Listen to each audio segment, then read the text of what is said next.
जय श्री कृष्णा, जय श्री राधे।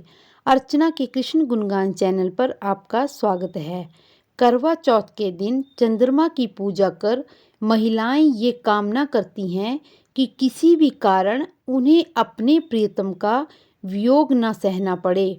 सुहागन महिलाएं इस दिन देवी पार्वती के स्वरूप चौथ माता, भगवान शिव और कार्तिकेय के साथ श्री गणेश की पूजा करती हैं। करवा चौथ का व्रत पति पत्नी के बीच प्यार और स्नेह और विश्वास का प्रतीक है।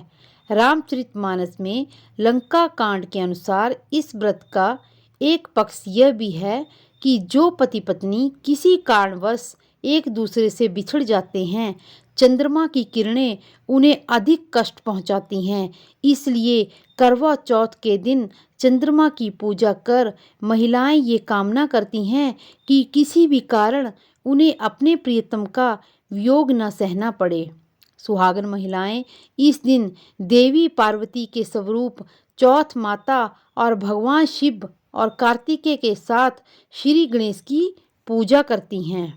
पूजा विधि: इस दिन सुहागन स्त्रियां सूर्य उदय से पहले स्नान करके व्रत करने का संकल्प लेती हैं और सास द्वारा दी गई सरगी का सेवन करती हैं।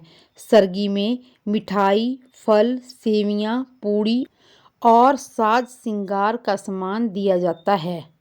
इसके बाद करवा चौथ का निर्जला व्रत शुरू हो जाता है। जो महिलाएं निर्जल व्रत ना कर सकें वो फल, दूध, दही, जूस, नारियल पानी ले सकती हैं। व्रत के दिन शाम को लकड़ी की चौकी पर लाल वस्त्र बिछाएं और भगवान शिव, माता पार्वती, कार्तिकेय, गणेश जी की प्रतिमा या तस्वीर स्थापित करें। अन्यथा शिव परिवार की भी रख सकते हैं। एक लोटे में जल भरकर उसके ऊपर श्रीफल लगाकर कलावा बांध दें। वह दूसरा मिट्टी का करवा लेकर उसमें जल भरकर ढक्कन में शक्कर भर दें। उसके ऊपर दक्षिणा रखें। रोली से करवे पर स्वास्तिक बनाएं। इसके बाद धूप, दीप, अक्षत व पुष्प चढ़ाकर भगवान का पूजन करें। पूजा के उपरांत भक्ति पूर्वक हाथ में गेहूं के दाने लेकर चौथ माता की कथा श्रवण करें। तत्पश्चात रात्रि में चंद्रमा के उदय होने पर चंद्रदेव को अर्घ देकर बड़ों का आशीर्वाद लें।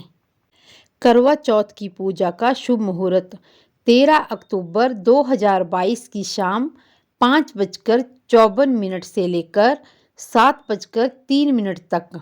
अवधि 1 घंटा 9 मिनट। चंद्रोदय 3 अक्टूबर 2022 की शाम 8:10। करवा चौथ की व्रत कथा: प्राचीन काल में एक साहूकार के 7 लड़के और एक लड़की थी। एक बार कार्तिक मास के कृष्ण पक्ष की चतुर्थी तिथि को सेठानी सहित उसकी 7 बहुओं और बेटी ने करवा चौथ का व्रत रखा। रात्रि के समय जब साहूकार के सभी लड़के भोजन करने बैठे तो उन्होंने अपनी बहन से भी भोजन कर लेने को कहा। इस पर बहन ने कहा, भाई अभी चांद नहीं निकला है, चांद के निकलने पर उसे अर्घ देकर मैं भोजन ग्रहण करूंगी। साहूकार के बेटे अपनी बहन से बहुत प्रेम करते थे। उन्हें अपनी बहन का भूख से व्याकुल चेहरा देखकर बेहद दुख हुआ। साहूकार के बेटे नगर के बाहर चले गए। एक पेड़ पर चढ़कर अग्नि जला दी और घर वापस आकर उन्होंने अपनी बहन से कहा, देखो बहन, चांद निकल आया है, अब तुम अर्घ देकर भोजन ग्रहण करो। साहूकार की बेटी ने अपनी भाभियों से कहा, देखो चांद निकल आया है, तुम लोग अर्घ देकर भोजन कर लो। ननद की बात सुनकर भाभियों ने कहा, बहन अभी चांद नहीं निकला है, तुम्हारे भाई धोखे से अग्नि जलाकर उसके प्रकाश को तुम्हें चांद के रूप में दिखा रहे हैं। साहूकार की बेटी अपनी भाभियों की बात को अनसुनी करते हुए भाइयों द्वारा दिखाए गए चांद को अर्घ देकर भोजन कर लिया।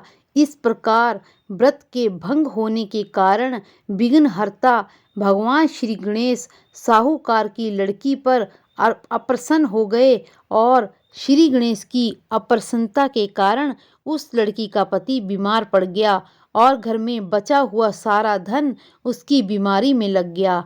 साहूकार की बेटी को अपने किए हुए दोषों का पता लगा तो उसे बहुत पश्चाताप हुआ। उसने श्री गणेश से क्षमा प्रार्थना की और फिर से विधि पूर्वक चतुर्थी तिथि का व्रत शुरू कर दिया। उसने उपस्थित सभी लोगों का श्रद्धा अनुसार आदर किया। तदोपरांत उसने आशीर्वाद ग्रहण किया। इस प्रकार लड़की की श्रद्धा भक्ति को देखकर एक दंत श्री गणेश जी उस पर प्रसन्न हो गए और उसके पति को जीवन दान दिया। उसे भी सब प्रकार के रोगों से मुक्त करके धन संपत्ति और वैभव से युक्त किया। इस प्रकार यदि कोई भी छल कपट अहंकार लोभ लालच और ईर्ष्या को त्याग कर श्रद्धा और भक्ति पूर्वक भगवान श्री गणेश का पूजन करता है, उसे जीवन भर में सभी क्लेशों और दुखों से मुक्ति मिल जाती है और इस धरती पर वो सुखी जीवन व्यतीत करता है। जय श्री कृष्णा, जय श्री राधे।